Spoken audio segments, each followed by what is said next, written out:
you guys? Okay, here's going over difference of two squares. Now remember, when we're talking about the difference of two squares, we're talking about factoring. So when we're factoring, we're also talking about reducing what we have to the smallest numbers possible. So for an example, if we were factoring out 12, the smallest we could do would be 2 and 6. 6 is not the smallest numbers, so we could actually break down 6 to 2 and 3. So if we were factoring 12, our answer would be 2 times 2 times 3. That would be the factor of 12. So we're breaking it down to the smallest points. So we're doing that for all of these polynomials, this binomial and the trinomials and the polynomials, to see what can we break that down to. What is the smallest math term multiplied together would give us this 12. Okay, so the example of a difference of two squares is we have a number that can be, take the square root and end up with an even number, have a negative, so that's one thing, and the last number, so that would be 2, and then this would be 3. And the last number is also a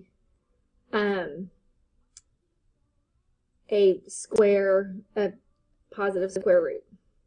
So when we have this, we cannot have a plus sign in the middle. We talked about that because the two numbers would not cancel out. We'd have to have one be a positive, one be a negative, and we can't have, when you multiply things together like that, we would never get a positive in the middle. So this would not be an example of a difference of two squares. So make sure you have all three of these when you're looking for a difference of squares. All right, so looking at this, 9y squared would be a perfect square of 3y. 81 would be the perfect square of 9, and we have a minus. So yes, this would be a this would be an example of difference of two squares. This one, the difference, or the square root of x squared would be x. The square root of z squared would be z. However, we have a plus sign in the middle of there. So that would not be an example. In this situation, the square root of 2 is not a whole number. So that is not going to be a perfect square. However, what we see is that we can take the greatest common factor, because 2 divides evenly into both 2 and 18. So if we factor out a 2, we're left with x squared minus 9, because 18 divided by 2 gives me 9. Now, this can be a perfect square, because the square root of x squared is x. The square root of 9 is 3. So yes, this can be a perfect square after factoring out the 2. All right.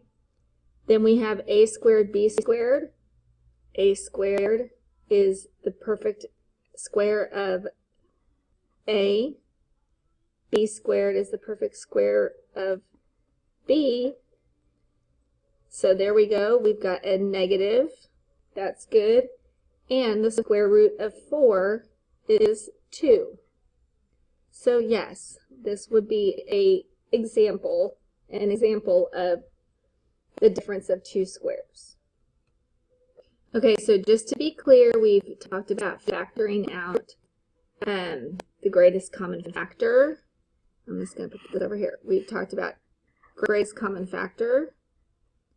We've talked about factoring polynomials with 4 math terms. We've talked about factoring out trinomials with 3 math terms, and that's when we used our x. And now we're talking about difference of perfect squares, of 2 squares. And this is with 2 math terms. So you need to be able to recognize when to use which math approach, which math tool you're going to use, and which problem you're being faced with. Okay, so when we look at the difference of 2 squares, first we need to check, is there a greatest common factor? Also, you're going to look, is it a binomial? They should only have 2 terms. 2 terms. So here we've got 2 terms. If you have more than 2 terms, it's not going to be the difference of 2 squares. So recognize that. You take the square root of both terms. So I'm going to take the square root of x. Here we'll do this one. Square root of x squared is x. And I'm going to put that down twice. The square root of 36 is 6, and I'm going to put that down twice. The reason I'm putting it down twice is because when I multiply these two, I should get x squared. When I multiply these two, I should get 36. Then I'm going to add one of them and subtract the other. That creates where they cancel each the like terms out. They cancel each other out.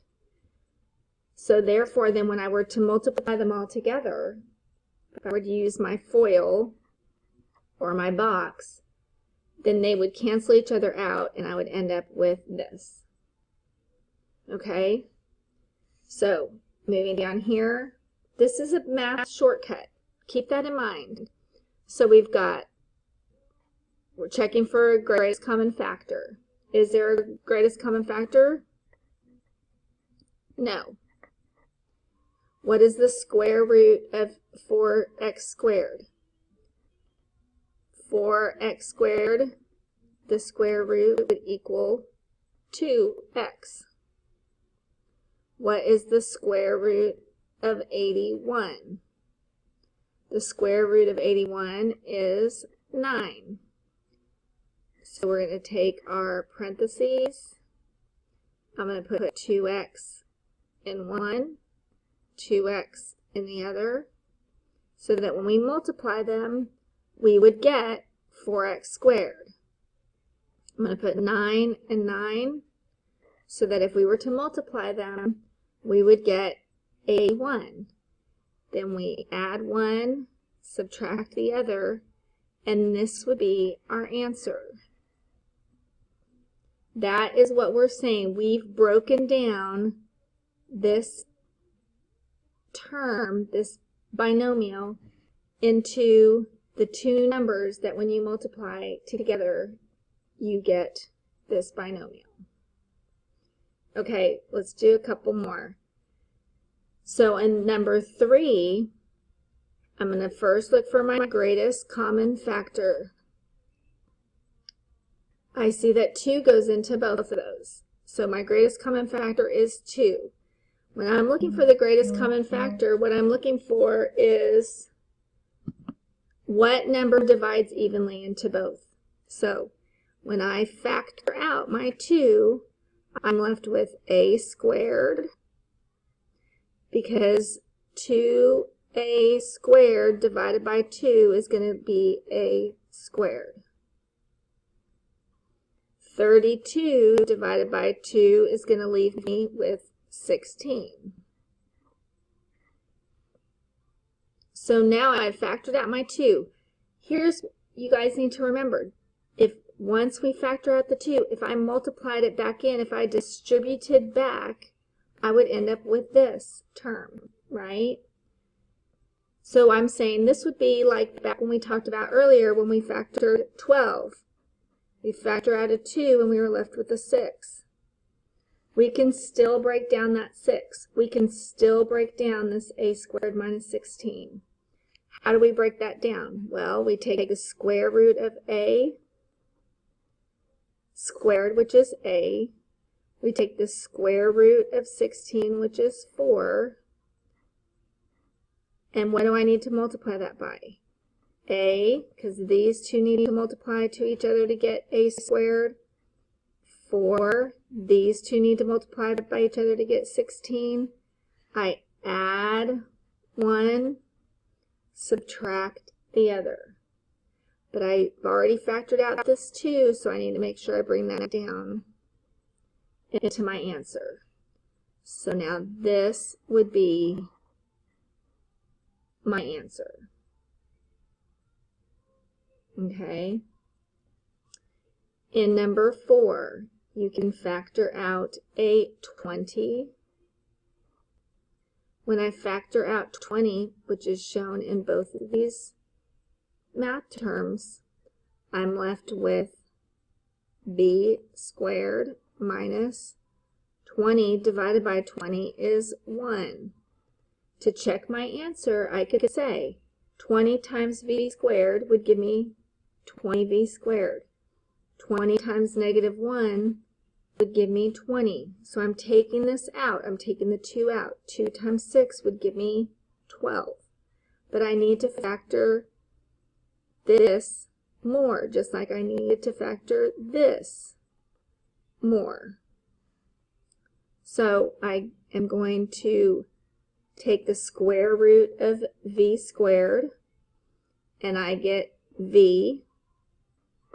And I just like to do it twice automatically. What two numbers are going to multiply? What two math terms are going to multiply to give me v squared minus 1? v, and the square root of 1 is 1. I add 1, I subtract the other, and then I bring down my 20. And there is my answer. So what this is saying is this is the same as 2 times 3 times 2. This would be your answer if you were factoring 12. This is 12 broken down into the smallest math terms that it can be. This is 20 times v plus 1 times v minus 1 is this broken down in the smallest math terms. Okay? Now 3x squared minus 16. 16, the square root of 16 is 4. The square root of x squared is x, but there is no perfect square for 3. So I can't take a GCF out. There's no greatest common factor. There's no GCF. I can't factor anything else out. So this is called prime, meaning there is no, this is kind of like 17 or 7. What two numbers multiply to give you 17 or 7? Just 17 and 1. This is the only numbers that can multiply that can give you this is this binomial times 1. That's why we call it prime. Okay. I hope that helped with the notes for the difference of two squares. I made a different video doing a couple of the homework problems. Take care, guys.